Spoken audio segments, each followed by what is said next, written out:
Bienvenidos a Mega a tu alcance en la segunda temporada de Mega Salud. En esta ocasión nos acompaña la abogada Laura Sofía González desde Colombia. Ella cuenta con estudios de profundización en Derecho Constitucional y Derechos Humanos y también es co-host del podcast Habla. Así que bienvenida, Sofía. Hoy vamos a hablar de pobreza menstrual. Bienvenida. Hola y muchas gracias por la invitación. Bueno, estoy muy contenta de poder participar con ustedes en este tema que me resulta muy apasionante.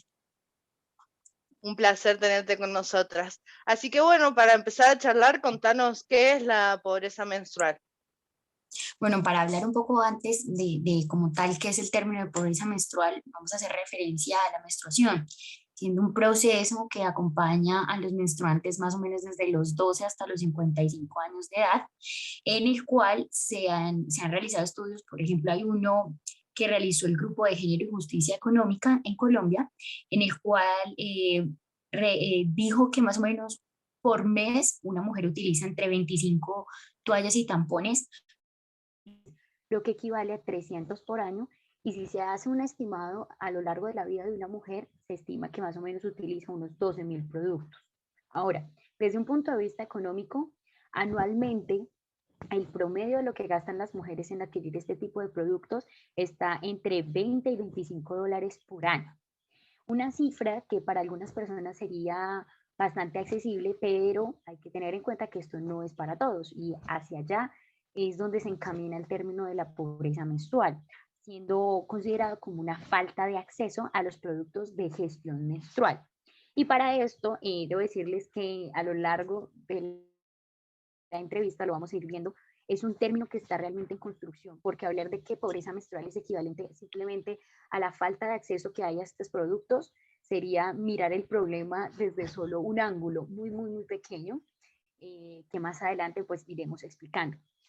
Algo que nos ayuda bastante a entender un poco cómo es la pobreza menstrual a nivel mundial es un poco de las cifras. Entonces, les comparto, por ejemplo, en India hablan de que solamente el 12% de las mujeres tiene acceso a los productos industriales de gestión menstrual.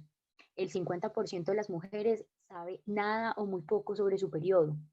Kenia, la mitad de las menores de edad no tienen acceso, en edad escolar, no tienen acceso a una toalla higiénica. Y el 20% de ellas abandonan la escuela después de su primera menstruación, lo que hace que aumente la vulnerabilidad en temas de violencia y de abuso sexual. En Francia, un tercio de las alumnas necesita apoyo económico para adquirir productos menstruales, situación que ha incrementado tras la reciente pandemia por el coronavirus. Reino Unido, una de cada 10 niñas no tiene los medios económicos para pagar los productos menstruales, motivo por el que el 12% se ha visto en la necesidad de improvisar con otros alimentos de menor valor. En otros países como Nepal y Afganistán, el ausentismo a clases durante el periodo menstrual alcanza cifras cercanas al 30% de las menores. En Escocia, en promedio, se ha estimado que una mujer gasta 12 euros al mes en dichos productos, suma que para muchas es difícil de alcanzar y hace que improvisen con otro tipo de productos como trapos, pedazos de tela, papel periódico, papel higiénico, que son productos que generan detrimento pues a la salud y a la dignidad de las personas. Y en Colombia hablamos de que 5 de cada 10 niñas de poblaciones vulnerables no tiene acceso a toallas higiénicas, lo que genera que una de cada 3 de ellas no pueda acceder al colegio, no asista al colegio.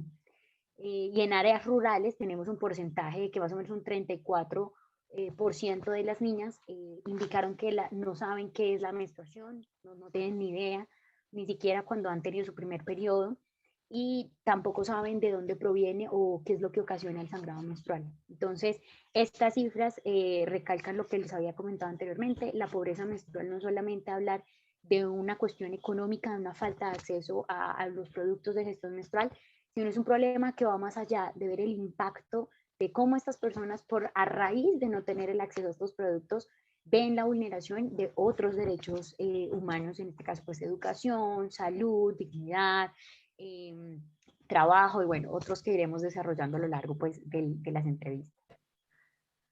Antes de continuar con la entrevista, me gustaría que pudieras explicarnos a qué se hace referencia cuando hablamos de productos de higiene menstrual versus productos de gestión menstrual. Bueno, esto tiene un impacto más desde un punto de vista de términos, pero tiene su fundamento y tiene que ver porque cuando tú dices productos de higiene menstrual, la palabra higiene está relacionada con limpieza, con aseo. Y esto nos lleva a decir como si las mujeres por el hecho de menstruar están sucias. Y esto hace parte de mitos y de tabús que se han desarrollado a lo largo de la historia en diferentes culturas. Digamos, algunos de los ejemplos que hay que, por ejemplo, hay comunidades que han llegado a pensar que la sola presencia de las menstruantes es un peligro, por ejemplo, que causa daño a las plantas, a los animales, a los alimentos. Por ejemplo, en 1930 hubo un grupo de científicos que elaboró una hipótesis según la cual los cuerpos de las menstruantes generaban menotoxinas. Es algo así como un veneno. Y hoy en día, digamos, vemos otros ejemplos, como por ejemplo, que se propaga, que cuando la mujer está en la menstruación, entonces está propagando impurezas, desgracia, hay una restricción para entrar a ciertos lugares, para participar de ciertas actividades, por ejemplo, para manipular alimentos. Incluso creo que una de las más drásticas es el tema de dormir dentro del mismo, del hogar. Y ahí vemos dos ejemplos muy claros. Uno es en Nepal. Hay una tradición chaupadi, según la cual se prohíbe a las mujeres cocinar alimentos, las obliga a dormir fuera de casa, en chozas o cobertizos en donde normalmente duerme el ganado. Y algo muy parecido también sucede en India. En Etiopía, las mujeres no pueden dormir no solamente durante la menstruación, sino también durante el parto y durante las hemorragias por pospartos. Y esto, pues, ¿qué conlleva? Que las mujeres estén expuestas a otros peligros. Por ejemplo, en el caso de Nepal, hay una exposición al frío extremo por las bajas temperaturas que hay. Las hace vulnerables a ataques de animales e incluso a temas de violencia sexual. Entonces, ha sido como muchos tabús que hoy en día siguen existiendo y que creo que el hecho de, desde el lenguaje de hablar de higiene y de seguir fomentando estas cosas, yo creo que es contrario al hecho de lo que últimamente se ha estado trabajando y es el tema de ver la menstruación como un punto de humanidad, como algo que es normal, como algo que hace parte del cuerpo de una mujer, que es natural, y no verlo como un estigma que fomenta tabús y que ha generado de una u otra manera discriminación hacia las mujeres menstruantes. Entonces creo que es más un tema como de esto. Ahora, han habido otros ejemplos más graves, creería yo, cuando se habla de otros estigmas, y es hablar de un tema de, por ejemplo, que las mujeres no se deben ni tocar ni lavar su cuerpo mientras están menstruando. Esto, por ejemplo, lo vemos en Afganistán. ¿Y esto qué genera? Pues desde el punto de vista de los médicos, pues esto genera que estén más propensas a padecer infecciones. ¿Cierto? Entonces, vamos a ver muchas cosas. Hay otros que creen que, por ejemplo, utilizar productos menstruales les va a traer maldiciones o que va a traer malos espíritus. Tienen miedo las mujeres, por ejemplo, cuando se van a lavar, a contaminar el agua, a manchar de pronto los retretes, a eliminar, si creen que si queman los productos menstruales o si los entierran, están evitando así lo que les decía, maldiciones o espíritus, o que eliminar incorrectamente los productos menstruales hace que una mujer vaya a menstruar de por vida.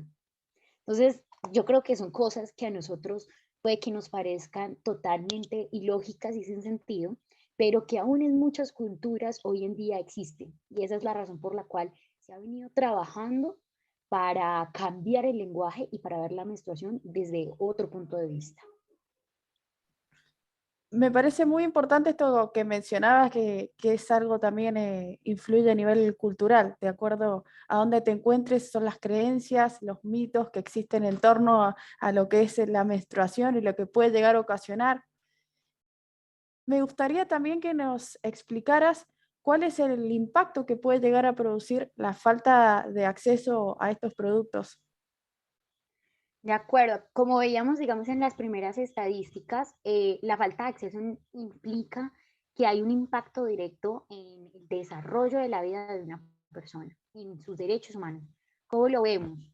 Porque hay que entender primero que la menstruación ha dejado de ser una mera función biológica, una función fisiológica, para convertirse en un fenómeno multidimensional. Y cuando digo multidimensional es justamente porque impacta diferentes puntos de la vida de una persona. En esto, el primero, amplía las brechas de desigualdad. Y cuando amplía las brechas, hay que verlo no solamente desde las mujeres hasta hacia los hombres, sino también dentro de las mismas mujeres.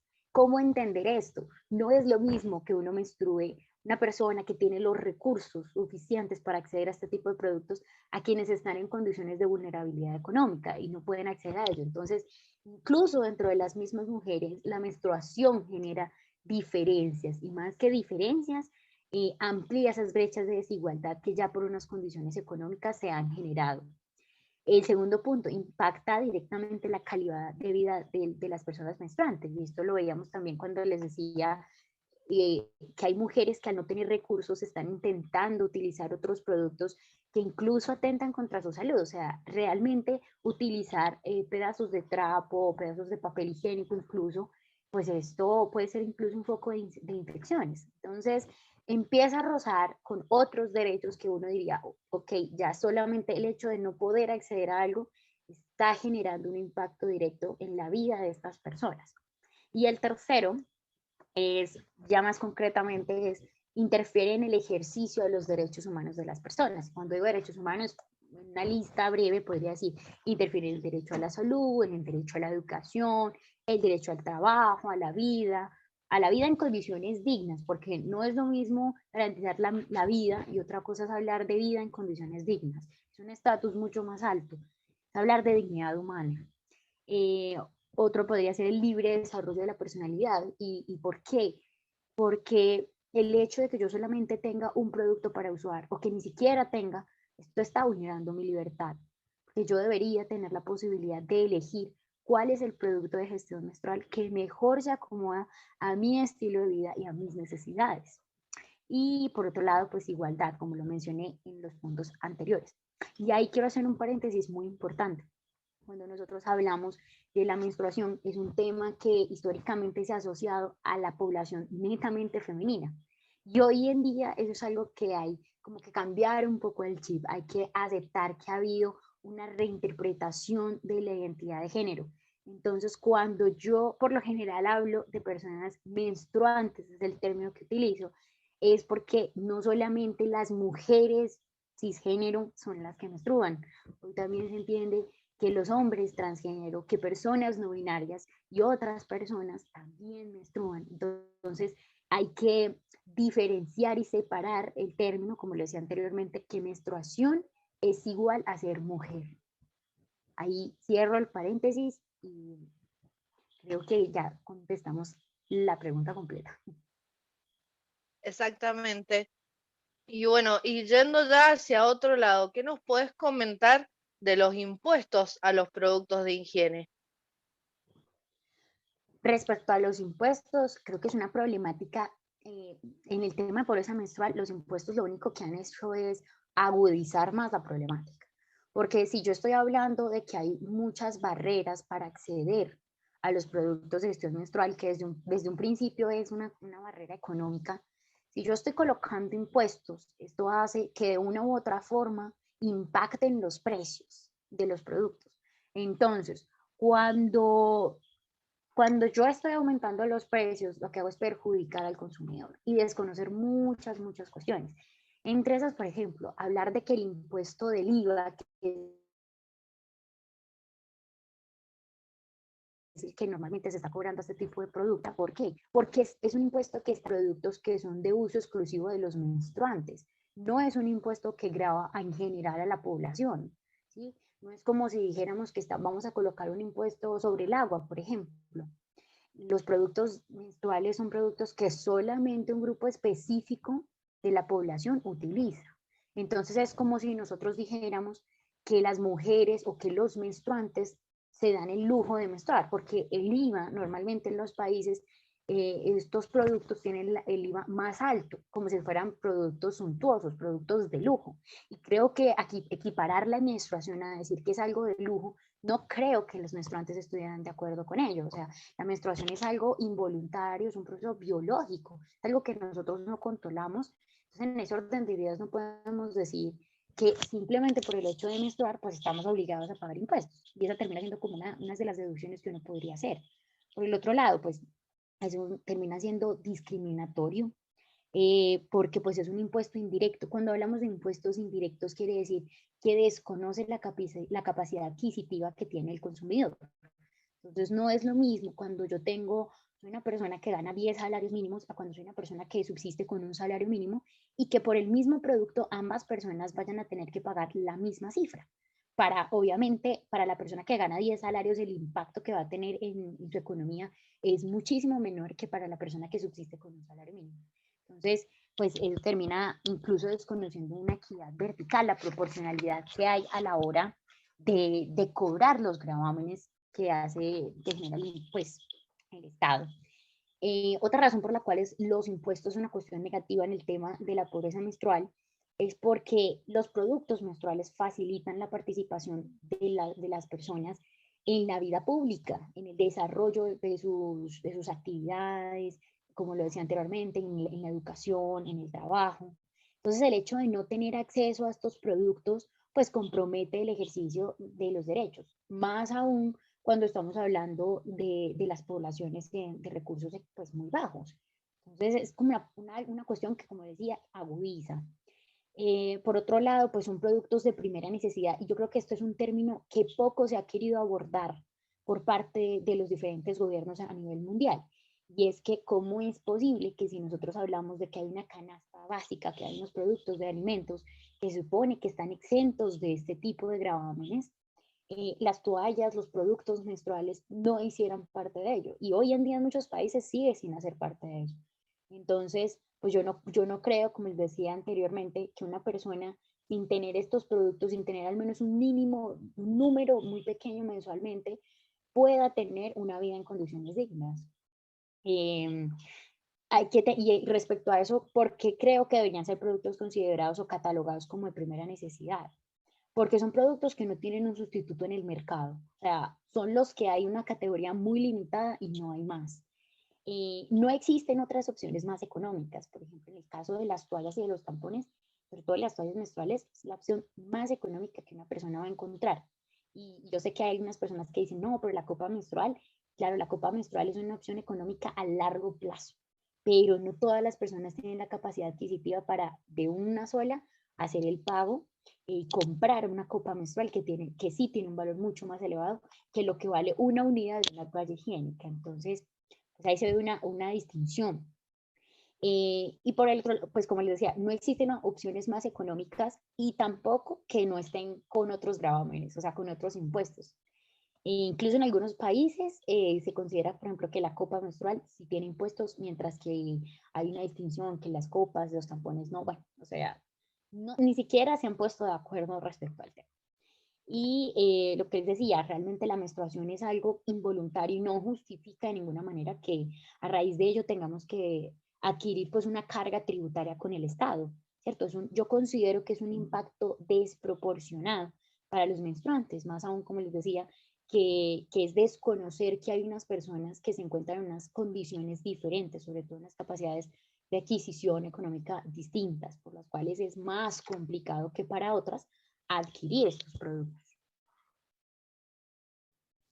Sí, es muy importante todo lo que acabas de explicarnos. Se atenta contra las libertades individuales, la falta de accesibilidad, las personas no pueden desarrollarse en sus actividades cotidianas, el hecho que también llegan a sufrir discriminación y sin contar que también están vulnerables o propensas también a sufrir diferentes infecciones, por lo cual no pueden acceder a diferentes productos y también el impacto que puede tener a nivel económico el hecho del alto costo y es muy imposible acceder.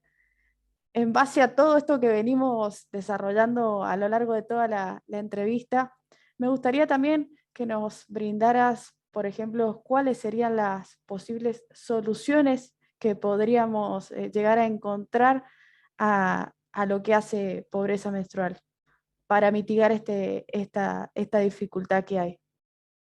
Sí.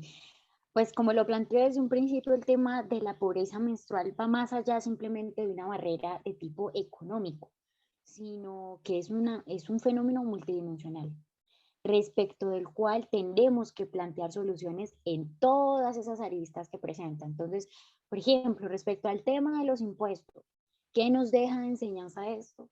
Que en los países, sobre todo en los países latinoamericanos, hace falta una política fiscal con un enfoque de género. No puede ser posible que estos productos sigan siendo catalogados, como lo decía anteriormente, productos de lujo, que no sean vistos como productos de primera necesidad y fuera de todo que se les cobren las tasas de impuestos más altas que hay. Entonces, primero, por el lado de la política fiscal, pues ese punto. Por el lado de qué debería hacer el gobierno, se deberían fomentar políticas y proyectos sociales que ayuden a identificar cuál es la población que hay que se encuentra en estas condiciones de vulnerabilidad, lo que potencializa el hecho de que sean las personas que no pueden acceder o a quienes más se les dificulte acceder a este tipo de productos menstruales. Entonces, con el ánimo de que el Estado se debería ser responsable de que se garantice el acceso gratuito a este tipo de personas. Desde el punto de vista de la educación, yo creo que ahí hay varias cosas que comentar. La primera, por supuesto, se tiene que fomentar el tema de la educación sexual. Y esto, ¿por qué lo veíamos? Cuando analizábamos las primeras cifras, es increíble creer que hoy en día las personas, todavía las niñas, no tengan ni la menor idea de dónde proviene el sangrado menstrual. Y esto ha generado que las niñas sientan miedo y que incluso crean que estén enfermas cuando tengan su periodo, porque es que es muy difícil. La sangre está relacionada a nivel cultural, nos han enseñado otras cosas y o sea, no es fácil asimilar que esto es algo natural, que esto es algo normal y de lo que deberíamos aprender, si las niñas lo sienten incluso como un castigo. Entonces creo que hace parte de enseñarles a las niñas y en general a las menstruantes y a toda la población, porque esto no es un problema que solamente se debería atacar desde el punto de vista de quienes menstruan, sino en general de la población, para evitar que se sigan alimentando estos mitos, estos tabús, en donde las únicas que terminan siendo pues victimizadas son las mujeres o las menstruantes. Por el otro lado, pues hay que promover más la investigación de nuevas tecnologías. No puede ser posible que el Estado no esté apoyando proyectos o financiando investigación para ver si se pueden encontrar alternativas un poco más ecológicas o incluso que ayuden a mejorar la salud de las mujeres en temas menstruales. Eh, bueno, y el tercero es brindar información veraz, porque como les comentaba en el primer punto de temas de educación, la información no solamente debe estar orientada hacia los menstruantes, sino en general de la población, para erradicar los tabús y demás que se han formado o que giran en torno al tema de la menstruación o esas creencias que hay. Cuarto punto sería hablar de los temas de infraestructura. Hay muchas cosas que se han querido implementar. Por ejemplo, recientemente vemos que la copa menstrual ha sido uno de los productos que ha tenido auge en los últimos años, pero es un producto que está creado o que exige ciertas condiciones básicas, por ejemplo, el tener acceso a agua potable para poder mantenerla en óptimas condiciones. Y cuando hablamos de las personas que viven en unas zonas rurales en las cuales ni siquiera tienen acceso a un acueducto, pues esto denota que son otras barreras que se van sumando al hecho de que no puedan tener estos productos o que no puedan utilizarlos. Y el quinto yo creo que es la conclusión más importante para mí y es como les decía, hay que hablar más allá de la pobreza menstrual de un tema económico y es lo que yo he denominado como los derechos menstruales. Hay que reconocer esta categoría porque como lo hemos visto, hay que hablar de temas de educación, de investigación, hay que hablar de políticas fiscales, hay que hablar de proyectos sociales. Entonces son muchas cosas que están en cabeza del Estado, quien es el responsable de garantizar pues, los derechos humanos de la población. Entonces, cuando nosotros creamos un concepto de derechos menstruales, lo que se está logrando es primero es visibilizar la problemática que gira en torno a la pobreza menstrual. Segundo, es consolidar las obligaciones que están en cabeza del Estado, porque mientras las sigamos viendo como muy gaseosas y muy como teóricas, no se van a materializar, no va a haber un interés ni una obligación del Estado de cómo hacerlo, que cumpla y que trabaje, que le dé importancia a estos temas. Y por último, yo creo que las personas menstruantes merecen menstruar con dignidad. Y esto es algo por lo cual se debería luchar, se debería exigir. Pero como les digo, mientras este tema se siga hablando simplemente de una manera muy teórica o en los libros, no podamos hacer algo más, no trascienda, no haya entidades desde el ámbito estatal que se pongan en la labor de desarrollarlo, de gestionarlo, va a ser muy complicado que podamos dar las soluciones que merecen. Bueno, Sofi, desde ya quería agradecerte por ser partícipe de esta entrevista, sumarte a la segunda temporada de Mega Salud y en este segmento que denominamos Mega a tu alcance. Por eso nos parecía muy importante desarrollar este tema que nos parece fundamental, que todos podamos tener conocimiento de lo que está sucediendo y el impacto que puede llegar a tener en nuestras actividades. Y también te quería felicitar por el artículo que publicaste en la revista Invisibles en México sobre esta temática. Muchas gracias por la invitación, pues espero que las personas que nos escuchen también tengan oportunidad de leerlo. Es un artículo muy interesante en donde podrán encontrar incluso algunas de las fuentes que he hecho referencia también el día de hoy, empaparse un poquito más del tema. Es algo que poco se habla, hasta ahora se está empezando a tomar importancia y qué bueno que todos estemos enterados del tema y lo tengamos pues en mente para ver cómo podemos aportar a él. Muy bien, Sofía, muchas gracias. Un placer siempre tenerte en Mega Salud, así que ojalá tengamos alguna otra entrevista próximamente y muy bueno el tema que hemos tocado hoy, así que muchas gracias y siempre recuerden, Mega, cuida tu salud.